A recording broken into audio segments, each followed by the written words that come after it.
Kita lanjutkan. Setelah hadis-hadis dibukukan dalam kitab, muncul pertanyaan, apakah semua hadis ini betul dari Nabi? Bagaimana kualitasnya? Gitu ya. Nah, untuk mempertanyakan itu muncullah ya sebuah kajian. Kajian ini yang akhirnya disebut ilmu hadis diroyah. Isinya teori dan kaidah untuk mengetahui keberadaan hadis-hadis yang ada dalam kitab. Karena kitab hadis itu disusun atau ditulis dengan komposisi sanad dan matan, maka yang menjadi objek kajian ilmu hadis diroyah adalah sanad dan matan.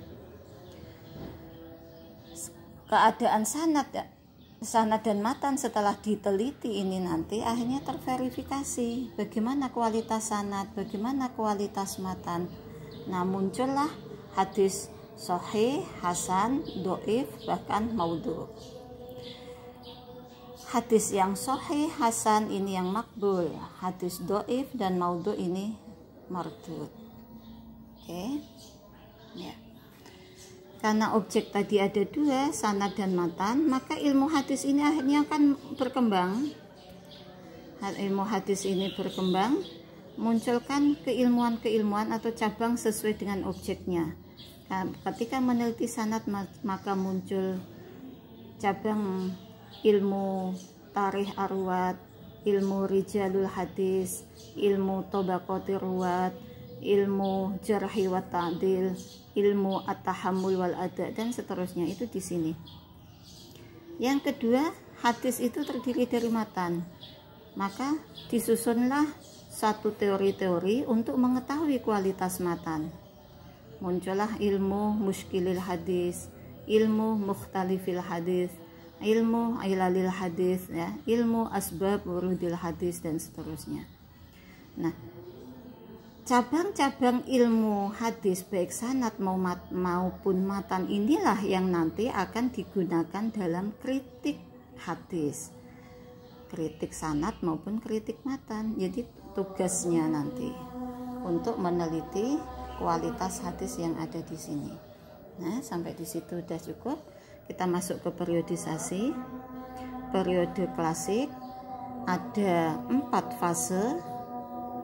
Dibaca sini.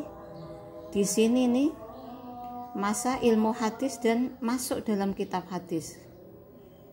Jadi kitab hadis, ilmu hadis. Jadi ilmu hadis masih menjelaskan dan ada dalam ada dalam bab di antara kitab-kitab hadis. Di sini barulah pada fase keempat atau tahap keempat, ilmu hadis harus berdiri sendiri. Ilmu hadis harus pisah dari kitab hadis, dari hadis. Maka disebut masa penyusunan kitab induk.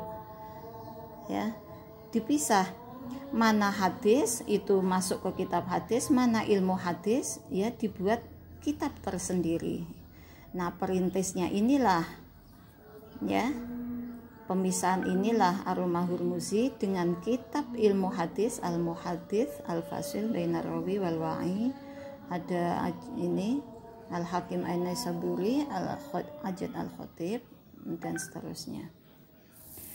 Pada masuk periode pertengahan, yaitu awal abad ke-6 sampai awal abad ya kila 13 sampai 14 ini ya, 14 Hijriah. Karena masa transisi, masa tahun itu nggak bisa selisihnya begitu ini ya, dekat gitu.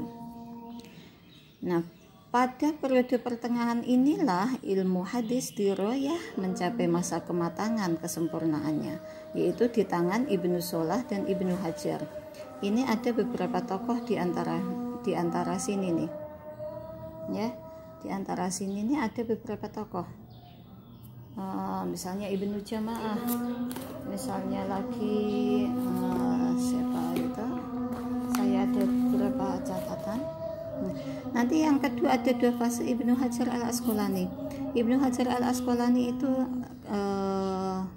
tahun segini 89 Hijriah. 89 Hijriah. Nah, pasca Al-Asqalani ini, Ibnu Hajar Al-Asqalani sebenarnya masih ada beberapa tokoh sampai As-Suyuti. Barulah pasca As-Suyuti itu Islam, umat Islam seluruh dimanapun itu mengalami masa jumud. Nah, kenapa jumud? Kenapa stagnan? Disinilah karena memang ada masa euforia di mana keilmuan Islam dibawa ke barat untuk dipelajari, dikembangkan di barat, tapi umat Islam merasa oh itu hasil karya umat Islam. Mereka senang aja mengklaim bahwa barat itu maju karena sumbangsih umat Islam. Jadi karena kalau sudah mengagung-agungkan gitu, dia tidak mau bergerak. Akhirnya disitulah mengalami jumud gitu ya. Nah, barulah di 1314 itu dengan Ibnu Taimiyah pintu ijtihad harus dibuka. Kalau nggak kayak gitu, Islam ini tertinggal. Limadza taqaddamal akharun wa ta'akhkharul muslimun. Kenapa umat lain itu bisa maju sementara umat Islam mundur? Hanya dibukalah kembali pintu ijtihad. Enggak, kita harus tetap ijtihad, keilmuan harus dikembangkan gitu ya.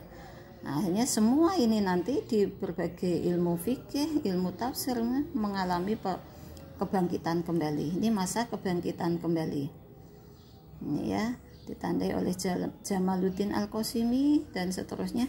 Ini banyak kita kaji di sini. Nah, oke, sampai di situ.